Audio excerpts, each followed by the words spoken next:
Começar hoje.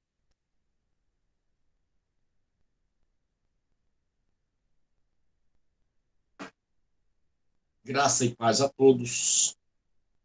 Eu sou o professor Gilberto Rebouças.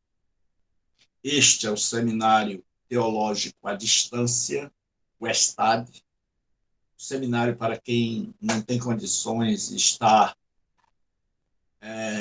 num seminário presencial de segunda a sexta, mas que é um seminário com qualidade, com conteúdo, com profundidade e, acima de tudo, com espiritualidade.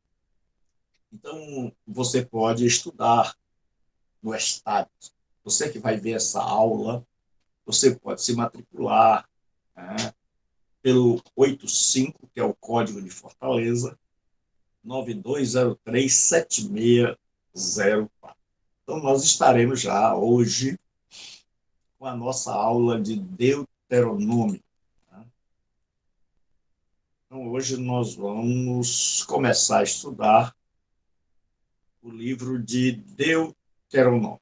E nós vamos ler o capítulo 1. São estas as palavras que Moisés falou a todo Israel da além do Jordão.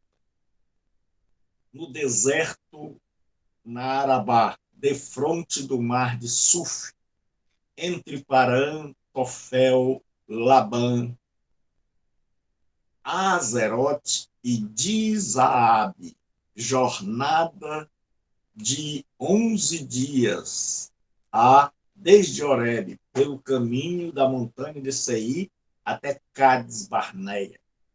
Sucedeu que no ano 40º, no primeiro dia do 11º mês, falou Moisés aos filhos de Israel, segundo tudo o que o Senhor lhe mandara a respeito deles. Depois que feriu a Seom, rei dos amorreus, que habitava em Esbom, e a Og, rei de Bazã, que habitava em Astarote, em Edrei, além do Jordão, na terra de Moabe, encarregou-se Moisés de explicar a lei, encarregou-se Moisés de explicar esta lei, dizendo: o Senhor nosso Deus nos falou em Horebe, dizendo: tempo bastante haveis estado neste monte, voltai-vos e parti, ide à região montanhosa dos amorreus e a todos os seus vizinhos na Arabá, e à região montanhosa, e à baixada, e ao Negev, e à costa marítima, terra dos cananeus, e ao Líbano, até ao grande rio Eufrates. Eu gostaria de destacar aqui nesta nossa leitura, hoje, esse texto será o nosso texto principal hoje, um texto para ser guardado. Diz assim: falou Moisés aos filhos de Israel, segundo tudo que o Senhor lhe mandara a respeito deles. Todo verdadeiro profeta, pregador, ministro do Senhor, ele fala única e exclusivamente aquilo que Deus mandou, sem acrescentar nem diminuir ao povo a quem Deus mandou. Hoje, nós teremos uma aula introdutória ao livro de Deuteronômio. Deuteronômio é o último livro do Pentateuco. Nós, cristãos, chamamos o livro de Penta, 5. Teucos é estojo para guardar livros. Então, tornou-se um sinônimo de livro. Então, Penta, 5. Teucos, livros. Então, os 5 livros, para o judeu, esta é a parte mais importante da Tanar, que é a Bíblia deles.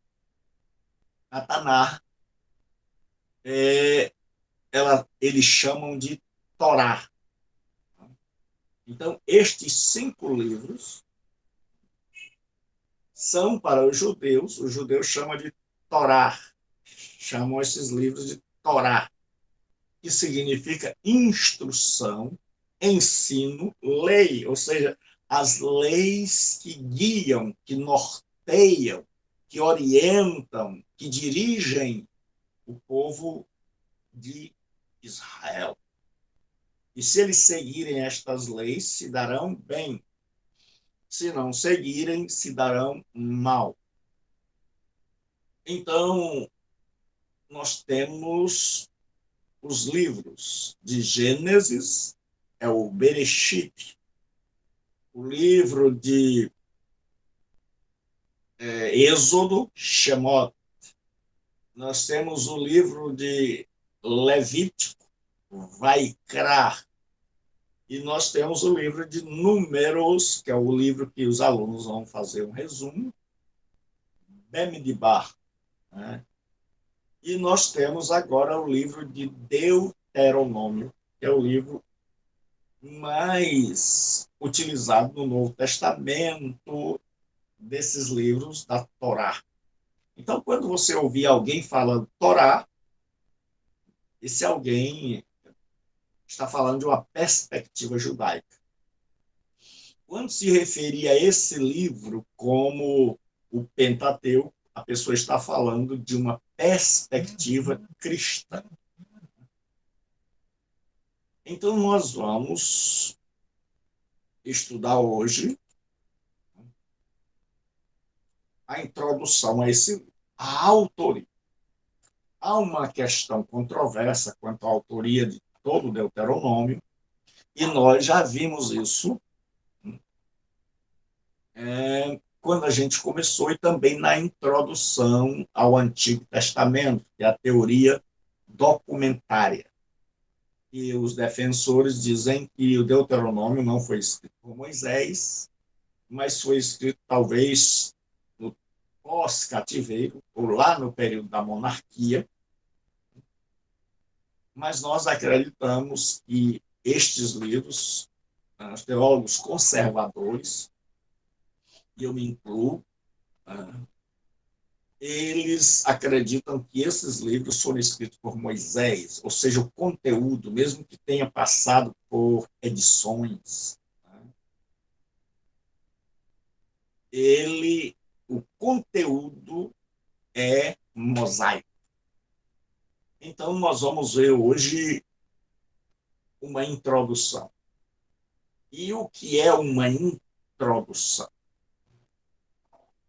Introdução é uma das coisas mais importantes para a compreensão de um determinado documento, de um determinado livro, de um determinado texto.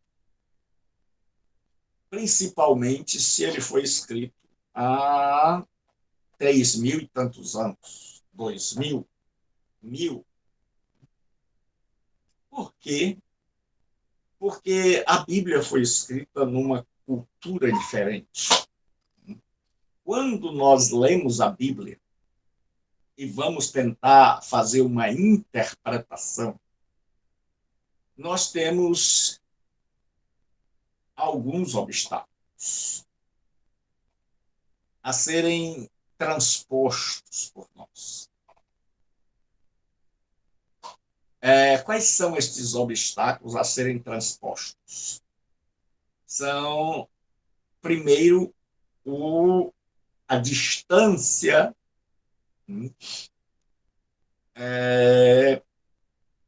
autoral, ao problema autoral. Ou seja, nós não temos mais Moisés, Paulo, Pedro vivos para que a gente possa chegar para eles e dizer: o que você quis dizer quando escreveu isso aqui? Então, nós temos que procurar superar isso. Já que Paulo, Moisés estão mortos, então eles não podem mais nos explicar o que iam dizer quando escreveram determinados textos. A segunda barreira que nós temos é a barreira linguística. É que esses livros foram escritos em aramaico, em hebraico, e em hebraico com algumas porções em aramaico. E nós precisamos, né, saber que a língua era completamente diferente da nossa. É escrita de trás para frente, está aqui, ó. Eler ha-devarim, ou seja, começa aqui. Eler ha-devarim. Nós temos também, além de ter sido escrita a Bíblia numa língua completamente diferente da nossa, nós temos a questão geográfica. A Bíblia foi escrita em 3 continentes. A Bíblia foi escrita na Ásia, na Europa e na África. Em 1.600 anos, aproximadamente. Nós temos a questão temporal. É outra barreira. Então, a interpretação do texto é uma viagem de volta no tempo. É através de bons livros, de pessoas que dedicaram a vida para estudarem, voltarmos no tempo e pesquisarmos sobre como era a vida lá no deserto do Sinai, desde o Egito até, passando pelo deserto do Sinai, até a terra de Canaã, como era aquele lugar. E nós temos aí a questão cultural. Nós temos culturas completamente diferentes da nossa. Então, um dos erros que se comete é um erro de tentar entender a Bíblia com a nossa mentalidade, com a nossa cultura ocidental. Então, a Bíblia não foi escrita por ocidentais, nem tinha como seus destinatários, primeiro, os ocidentais. Então, nós temos que vencer mais este obstáculo. É saber qual era a cultura, como as pessoas pensavam, como era o mundo em que eles viviam. E estas coisas nós aprendemos quando a gente tem uma boa introdução. Então, introdução eu tenho um livro, por exemplo, o nosso de Deuteronômio, mas eu preciso saber informações sobre o livro de Deuteronômio, quem escreveu, para quem escreveu, por que escreveu, onde escreveu, quando escreveu.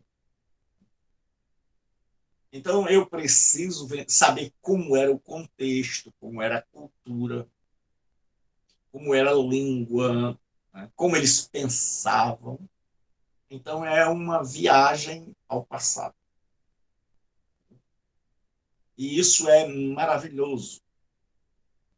Então, estudar Deuteronômio é estudar um dos livros mais importantes da Bíblia. E é o que nós vamos fazer agora na nossa introdução, para que a gente, quando for entrar no comentário do texto bíblico, a gente já esteja familiarizado com os costumes, o contexto, as palavras, o objetivo do livro, a teologia do livro. Então, vamos lá. A questão da autoria, como eu já disse, o título, o nome do livro, os judeus chamavam de Eler HaDevarim, são as primeiras palavras. Então, o judeu sempre ele colocava o nome do livro com as primeiras palavras do livro. Ou então ele pegava só uma palavra, Devarim, que quer dizer palavras. Então, quando eles colocavam Eler HaDevarim, são estas as palavras, ou eles chamavam simplesmente de Devarim, porque Davar é palavra, Devarim, as palavras, é plural. O plural em hebraico é o M, não é o S. Né? Então a gente já começa por aí. Plural em português está aqui, palavras. A gente coloca o S, mas em hebraico o plural é devarim. Devarim. Então o judeu chama de devarim. Ou ela hadevarim. São estas as palavras. Só que esse texto, o livro de Deuteronômio, como a Torá, ele foi traduzido para a língua grega, lá na cidade de Alexandria. 72 sábios foram enviados de Israel para traduzirem uma das mais famosas traduções da Bíblia, que é chamada de Versão dos 70, ou Septuaginta. Então, a Septuaginta é a tradução do Antigo Testamento do hebraico para o grego, feita em Alexandria, no Egito. Então, o que aconteceu? Quando eles viram o nome lá, Devarim, eles acharam que deviam mudar. E os tradutores da Septuaginta mudaram o nome para Deuteronômio, que vem de Deuteros, que significa segundo, e nomos, lei. Então, segunda, lei ou repetição da lei. E a Vulgata, traduzida por Jerônimo, também adota o nome de Deuteronômio. O que acontece? Esse título de Deuteronômio, ele aparece por causa de uma interpretação equivocada, porque os tradutores da Septuaginta, eles traduziram esse texto aqui, Tó, Deuteronomion, tudo. E aí, literalmente, eles traduziram esta segunda ou repetida lei. Quando eles foram traduzir o rei, deve fazer uma cópia. Então, essa palavra cópia, eles traduziram por segunda. Então, aí ficou segunda lei. Segunda lei. Aí, os estudiosos perceberam o seguinte: na verdade, o título ficou bom. Por quê? Porque Deuteronômio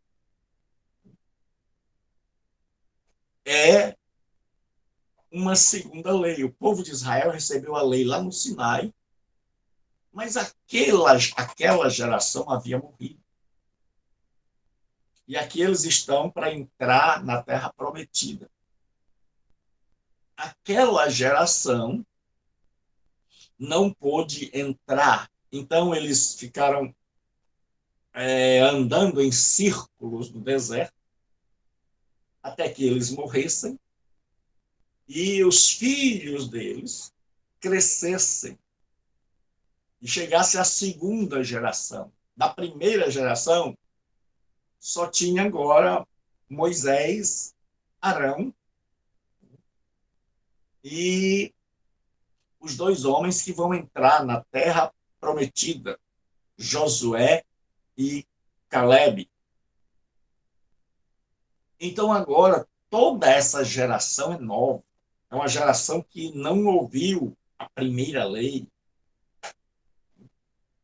que não conhecia ainda a aliança. Então Moisés tinha que resumir agora, fazer vários sermões para explicar a essa nova geração a lei de Deus, os ensinamentos do Altíssimo. Então, o autor, para nós, o autor é Moisés, porque a Bíblia diz que foi Moisés quem escreveu. O cenário histórico, mais ou menos 1.400 anos antes de Cristo, as circunstâncias, a posição geográfica, Israel estava perto das margens do Jordão. Então, é mais ou menos assim. Aqui vem o Rio Jordão, aí ele faz assim.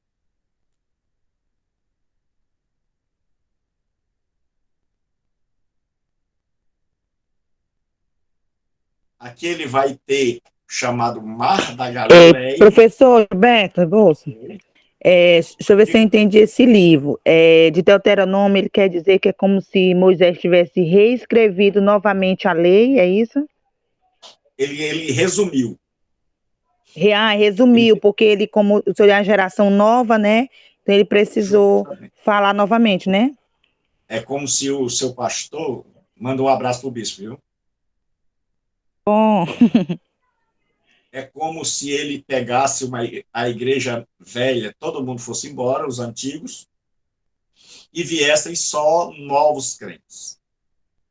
E aí ele tivesse que começar tudo de novo, fazer uma série de sermões para explicar ao povo como era a igreja, como era a vontade de Deus, como eram os costumes para essa turma nova. Deu para entender? sim, compreendi, estou compreendendo. Então, por isso que é chamado de segunda lei, né? Porque Entendi. aquele primeiro povo não tinha condição de entender. Era um povo que tinha o Egito entranhado neles. É como aquela história, numa linguagem bem simples, o homem do mundo não compreende as coisas de Deus. Verdade. Então, Deus tinha que esperar uma nova geração para falar a essa nova geração. Então, o que, que acontece?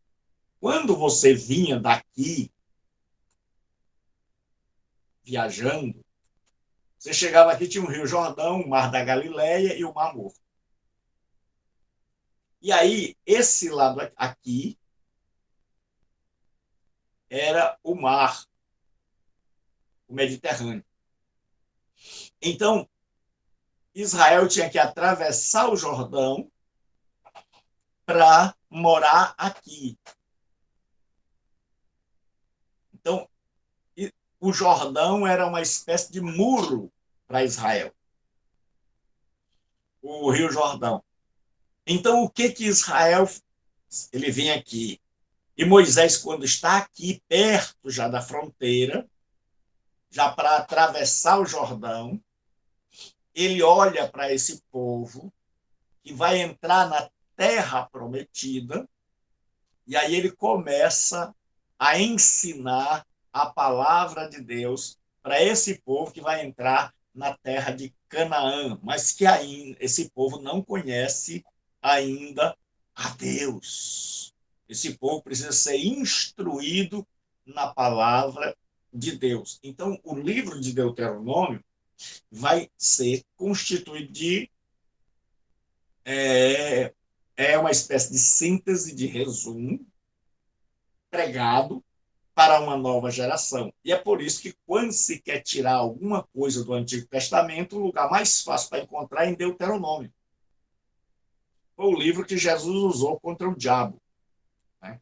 Ele tirou todas as passagens de Deuteronômio, ao invés de sair procurando textos, se bem que Jesus sabia, na Bíblia toda, ele já sabia que lá em Deuteronômio ele podia encontrar.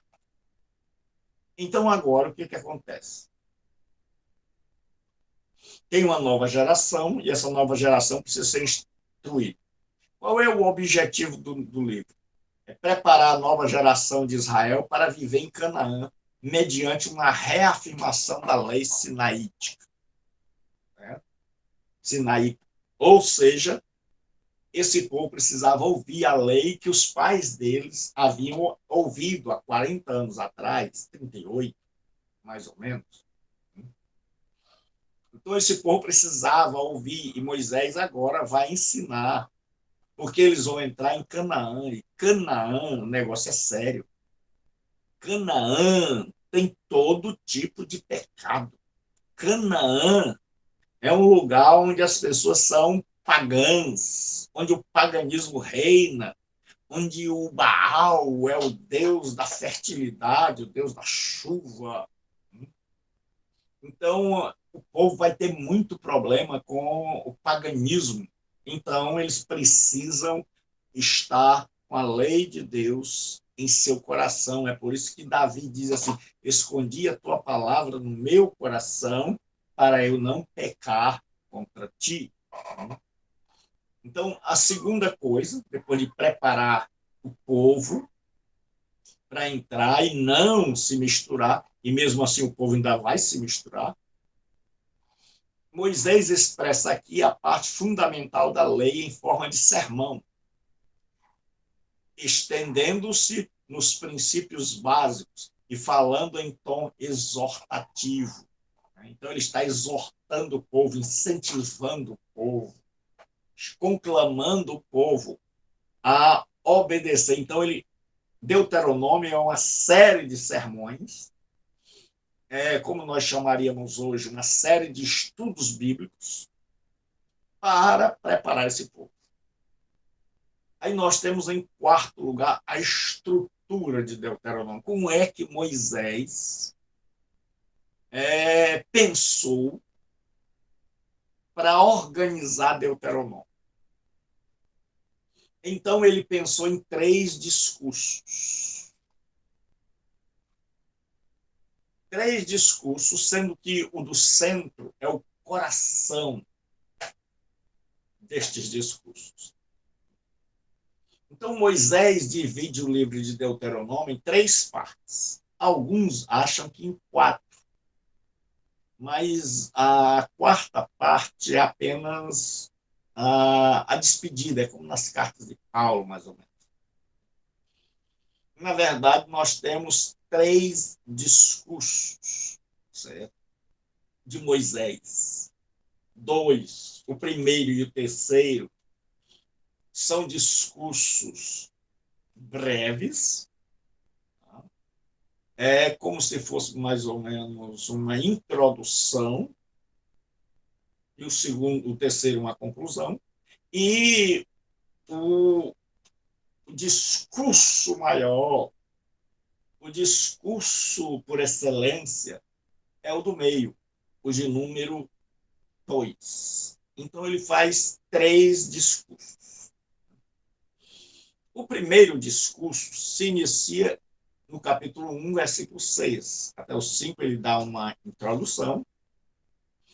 Este consiste, em sua maior parte, de um retrospecto da atividade de Javé em favor de Israel durante a peregrinação desde Horebe, o Monte Sinai, que é o outro nome, até a chegada ao Rio Jordão. Então, ele lembra ao povo tudo que Deus fizera por eles,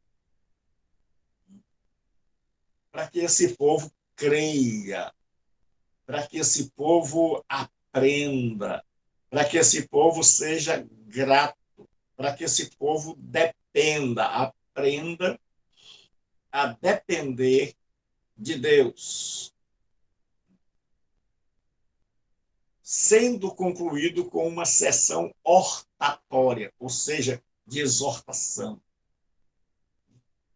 em que Moisés apela a Israel para que atenda às exigências daquele que agiu em seu benefício. Então Moisés diz o seguinte: olha, pessoal, Deus fez tudo isso por vocês. Tirou vocês do Egito, trouxe vocês a esta terra, esteve conosco no deserto, fez maravilhas, nos deu diretrizes para a nossa vida, e agora nós temos que colocar isso em prática. Nós temos que obedecer. E aí ele faz um breve apêndice que se refere às cidades de refúgio. Deus mandou que Moisés construísse 6 cidades, 3 de cada lado do rio, 6 cidades de refúgio para aquelas pessoas que cometeram um crime sem querer, não fossem mortas, pudessem se esconder lá.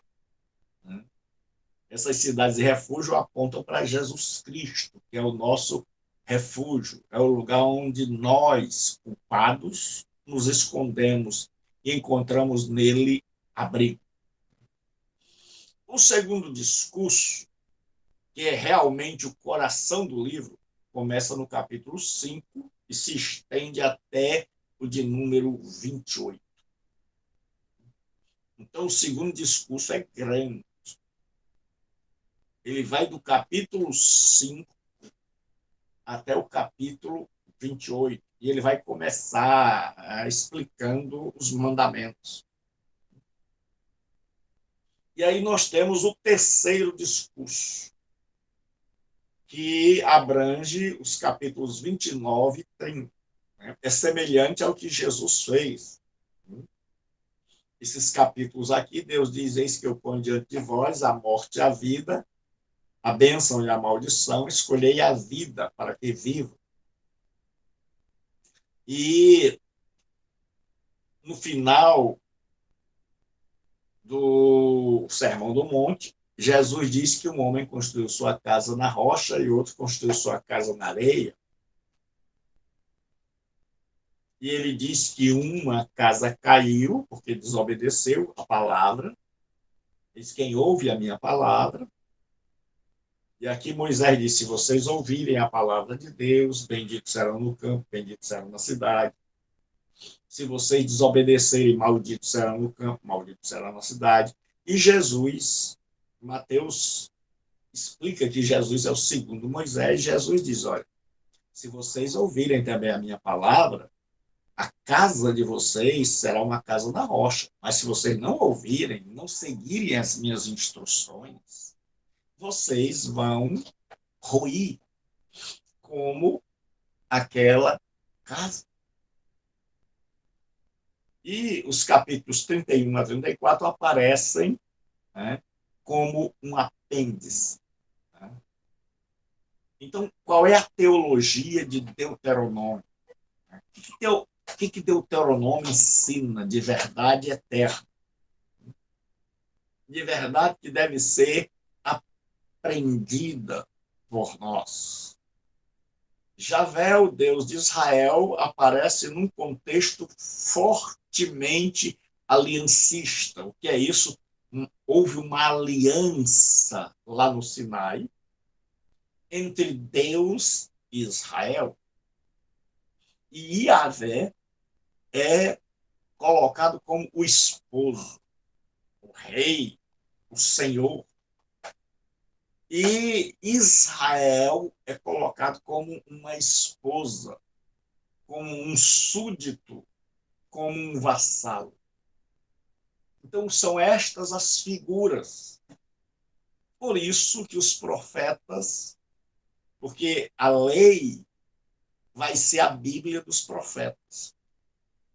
Então, os profetas agora, eles vão profetizar baseado no que está na lei. Se o povo de Israel está andando segundo a lei, eles prometem bênção. Se estão desobedecendo, eles invocam as maldições da lei. Então, o que acontece agora? A aliança mosaica retratava Deus como grande rei que entrava numa aliança. Era comum nos dias de Israel haver alianças, né, entre indivíduos e entre nações. Você vai ver que no livro do Gênesis nós temos alianças, alianças de Abraão, alianças de Jacó. Então nós temos pessoas que fazem alianças. Nós temos nações que fazem alianças. Nós vemos Abraão fazendo alianças com os filisteus. Então, boa parte da linguagem aliancista do Velho Testamento é paralela, etimologicamente ou semanticamente, à linguagem dos tratados seculares. Ou seja, o que o Deuteronômio vai dizer era algo que acontecia ao redor, com as nações vizinhas. E, professor, por que Deus ele pega coisas que já existiam porque são coisas já conhecidas? E ele ressignifica, ele dá um outro significado a coisas bem conhecidas. Então é como Jesus fazia com as parábolas. Ele ensinava coisas complicadas através de figuras, de histórias simples. Então Deus pega coisas. Então havia muitos contratos.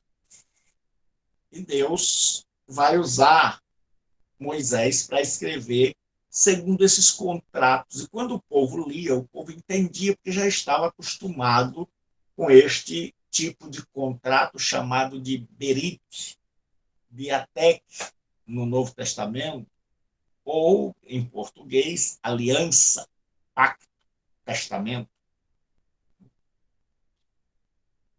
Então, Yahvé é apresentado como rei, senhor, juiz, guerreiro, ao passo que Israel é retratado como um servo, cuja obrigação é ouvir e obedecer, que é a palavra chamar. Obedecer. E servir, que é a palavra avad, né? De onde vem, é dessa palavra aqui que temos o servo, Eved, o servo. Então Israel é chamado para obedecer. Então, qual é a primeira teologia? É que Yahvé é o Senhor da aliança. Há uma aliança. Naquela época era chamado de Tratado de Suzerania. O menor, por exemplo, havia um rei maior, mais poderoso, e vários reis menores. Então, os reis menores faziam uma aliança com aquele rei maior. E naquela aliança, era uma aliança bilateral, então tinha a parte do suzerano, que era o protetor, o abençoador, o grande, o tremendo, maravilhoso, e tinha a parte dos vassalos, que eram aqueles que prometiam obediência. Então é por isso que Deus vai castigar Israel. E Deus vai abençoar Israel. Por quê? Porque quando eles cumprem a aliança, significa que eles são bons súditos, bons servos, uma esposa fiel, que são essas figuras, figura de um servo, figura de uma esposa. Então, a ideia de aliança.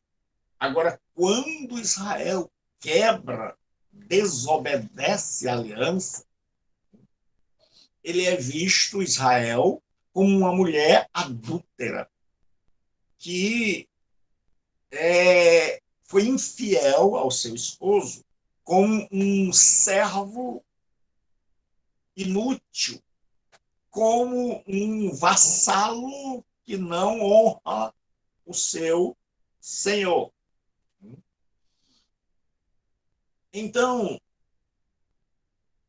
nós temos ali, né, a compreensão de que Israel tinha de Javé é apresentada sucintamente nas palavras de Javé, nosso Deus, Javé um.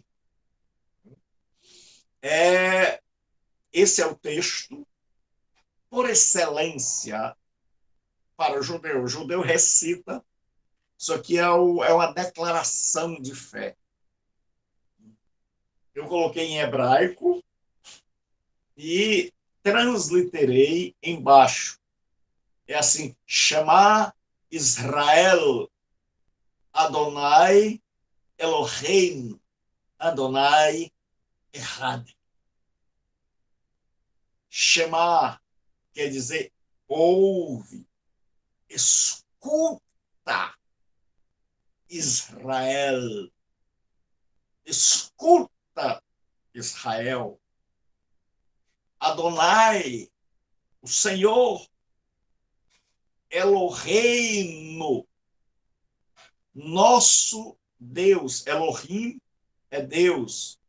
E esse final aqui, NU, é um sufixo que quer dizer nosso. O Senhor, nosso Deus. O Senhor, que é o tetragrama, Yod, Re, Vav, Re. Errado. Errado é a mesma palavra que aparece lá quando diz: e serão os dois uma só carne. E serão os dois errados, uma só carne. Então, o judeu, ele pronuncia isso aqui direto: ouve, escuta, atenta, Israel. O Senhor, nosso Deus, o Senhor é um ou único.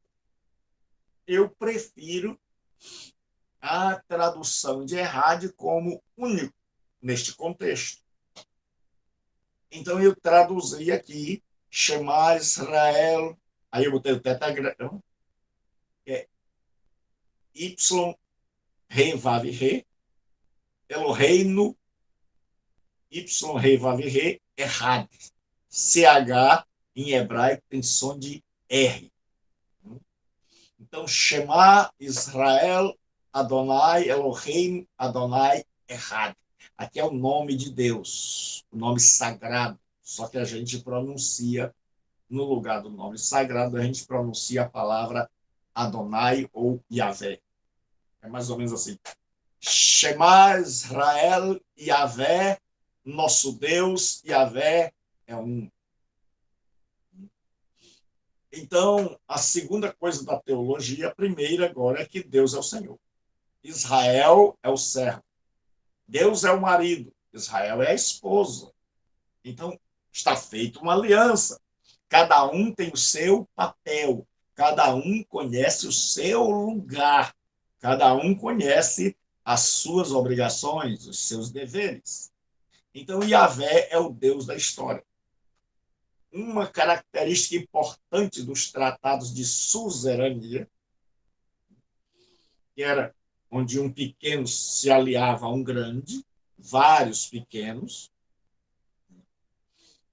do Oriente Médio, do Oriente Próximo, era o prólogo histórico que passava em revista os relacionamentos passados entre o grande rei e o vassalo e estabelecia padrões para os relacionamentos futuros. É por isso que você vai ver, era comum muitas vezes dizer: olha, o rei a quem nós estamos nos aliando é maravilhoso, é bom, é isso, é aquilo. Ele fez isso, fez aquilo, por isso nós estamos buscando nele uma sombra, uma proteção, uma ajuda. Então, isso era muito comum, todo mundo sabia disso. Mas quando Moisés chega e diz agora que o rei não é mais um rei terreno, mas é Deus, é o Yahvé, ele conta todo o passado, tudo que Yahvé fez. Porque um dos grandes problemas é a nossa falta de compreensão em relação a determinadas coisas. Por exemplo, a Bíblia vai nos dizer que Deus primeiro liberta Israel do Egito. E, em segundo lugar, dá uma lei para Israel obedecer. Então, Deus, qual é a conclusão que nós chegamos? É que Deus não salvou Israel, não libertou, não tirou do Egito, porque Israel era obediente. Pelo contrário. Mas Deus libertou Israel para serem obedientes. Assim é a salvação. Deus não nos salva porque nós éramos obedientes. Não, ele nos salva, pela graça sois salvos, mediante a fé. Isto não vem de vós, é dom de Deus, não vem das obras, para que ninguém se glorie. Pois somos feituras suas, criados em Cristo Jesus, para as boas obras. Então, por que Moisés vai bater nessa tecla de dizer, olha, Deus tirou vocês do Egito, da casa da servidão, e Deus trouxe vocês aqui, e Deus fez isso, e Deus fez aquilo, porque Deus está dizendo, Deus não salvou, não libertou vocês, porque vocês eram obedientes. Não, foi graça. Ele viu vocês sofrendo, invadiu o Egito e, com poder e braço estendido, libertou vocês. E agora que vocês estão libertos por sua graça, ele estabelece as diretrizes, o caminho, as leis que vocês devem obedecer. Então, vocês não foram libertos porque obedecem. Vocês foram libertos para obedecer. Então, esse é o verdadeiro entendimento. E é por isso que Moisés vai estar sempre, que a gente olha e diz assim, mas Moisés está sempre passando na cara desse povo, está sempre lembrando o que Deus fez, para que esse povo nunca se esqueça. Para que nós não nos esqueçamos de que a nossa salvação não é fruto da nossa obediência, mas que nós fomos salvos para a obediência. Então, aqui, agora, o vassalo devia uma obrigação de perpétua gratidão para com o grande rei por causa da bondade e favor que ele e seus antepassados haviam recebido. O vassalo trocava obediência futura, as ordens específicas, pelos benefícios passados que havia recebido, sem que ele tivesse direito. Ou seja, Deus, no passado, libertou Israel. E Israel agora tem uma dívida de gratidão para com esse Deus por todo o sempre. Em terceiro lugar, Israel é o povo da aliança. E lembre-se, na aliança, Israel vai ser comparado a uma esposa, a um servo ou a um vassalo, alguém que está debaixo da autoridade de outro. Então, Israel era o vassalo de Javé, o suzerano universal. O relacionamento entre Deus e Israel assumira esta forma concreta bem cedo na vida da nação, pelo menos tão cedo quanto nos dias de Moisés. Há uma certa inescrutabilidade na razão da escolha de Javé em fazer de Israel seu vassalo e seu agente. A nação carecia de qualquer mérito especial que fizesse tal escolha inevitável. Então Deus vai dizer, eu não vos escolhi porque vocês éreis os maiores, mas pelo contrário, eu escolhi vocês porque vocês eram os menores. Então Deus está dizendo, a graça não está em vocês, o sucesso não está em vocês, o poder não está em vocês, está em mim. Eu escolhi o menor. Então, o grande herói da Bíblia é Deus.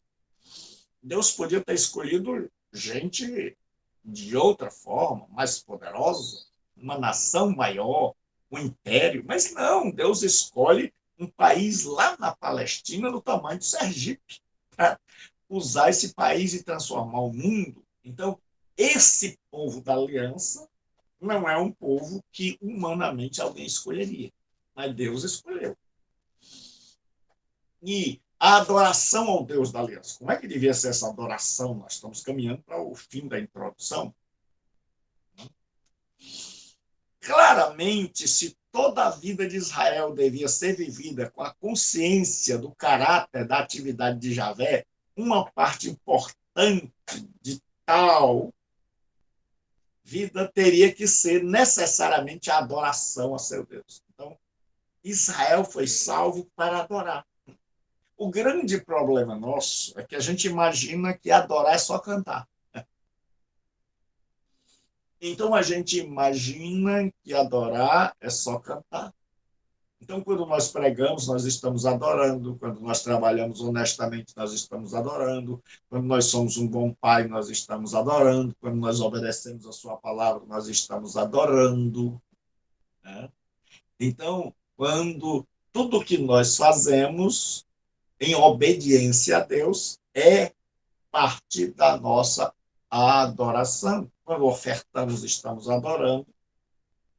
Então, nós não adoramos simplesmente quando fechamos os olhos e começamos a dizer algumas frases bonitas para Deus, mas nós adoramos a Deus com uma vida inteira.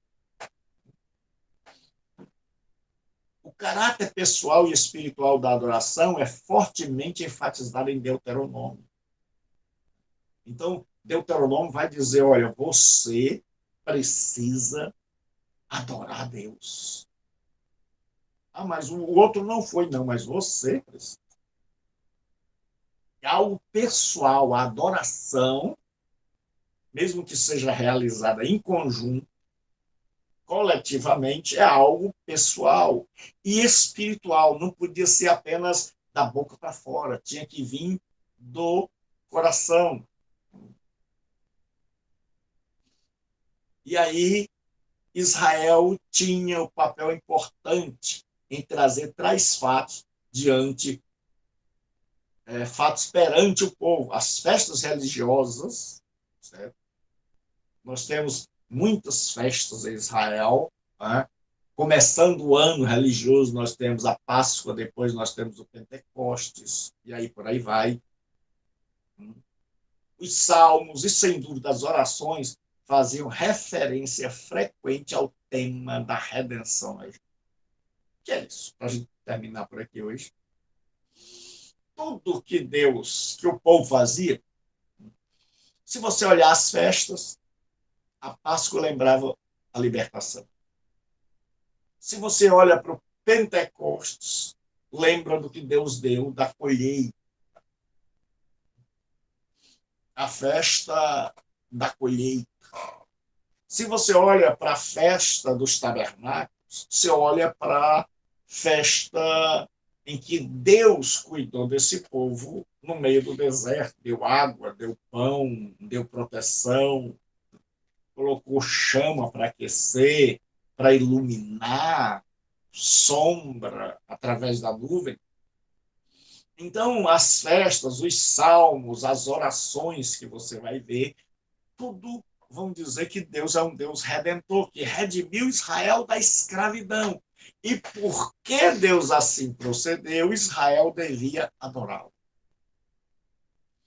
Então, a consequência lógica é: se Deus graciosamente me libertou, se Deus graciosamente nos protegeu, se Deus graciosamente nos sustentou, se Deus bondosamente fez a sua parte, então na aliança Deus faz a sua parte e faz primeiro.